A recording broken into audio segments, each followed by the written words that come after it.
I think if you would have asked me a couple of years ago, you might have gotten a different answer. You might have gotten servant leadership as my favorite leadership style. But because of some recent events and some things that were personally going on with me, I ended up thinking one day and having a conversation with another junior officer and really sitting back thinking to myself that in that moment where I was struggling mentally and emotionally, seeing what was going on in the country, that nobody at the job was taking the time to check up on me, taking the time to check up on Marcus, right?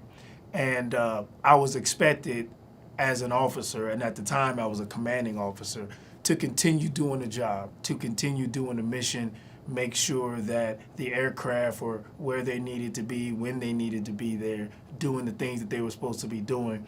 But nobody was really checking to make sure that I was okay personally. And then having some conversations with some other members, end up realizing that what I was feeling, they were feeling as well. And nobody was asking them how they were doing. So I started thinking about my favorite mentors, my favorite leaders that I have worked for and that I would love to work for again. Some that have retired and I still have relationships with.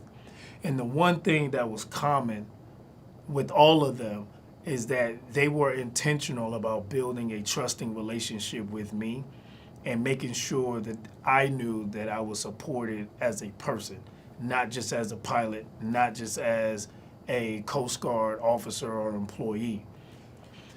For me, I would say that it's a leader that understands that they have to be intentional in building a trusting relationship with their employees so they know the right way in how to inspire, motivate, and support that person as a whole person, dealing with their professional concerns, interests, as well as their personal.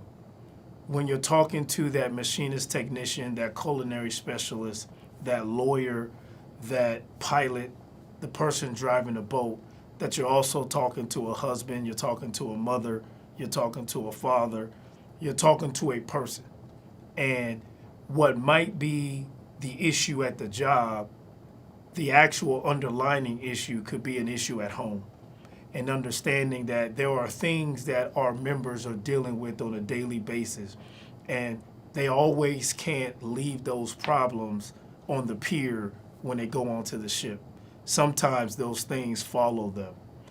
When the Coast Guard went through the lapse of appropriation, it was understood that people, because they were not getting paid and mortgages were due, rent was due, grocery bills needed to be paid, because people knew that members were being stressed out dealing with those things.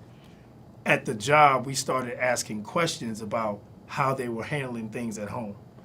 So the idea that people are dealing with stuff outside the workplace that can cause them mental, some sort of mental anguish, that it impacts them in the workplace is not foreign.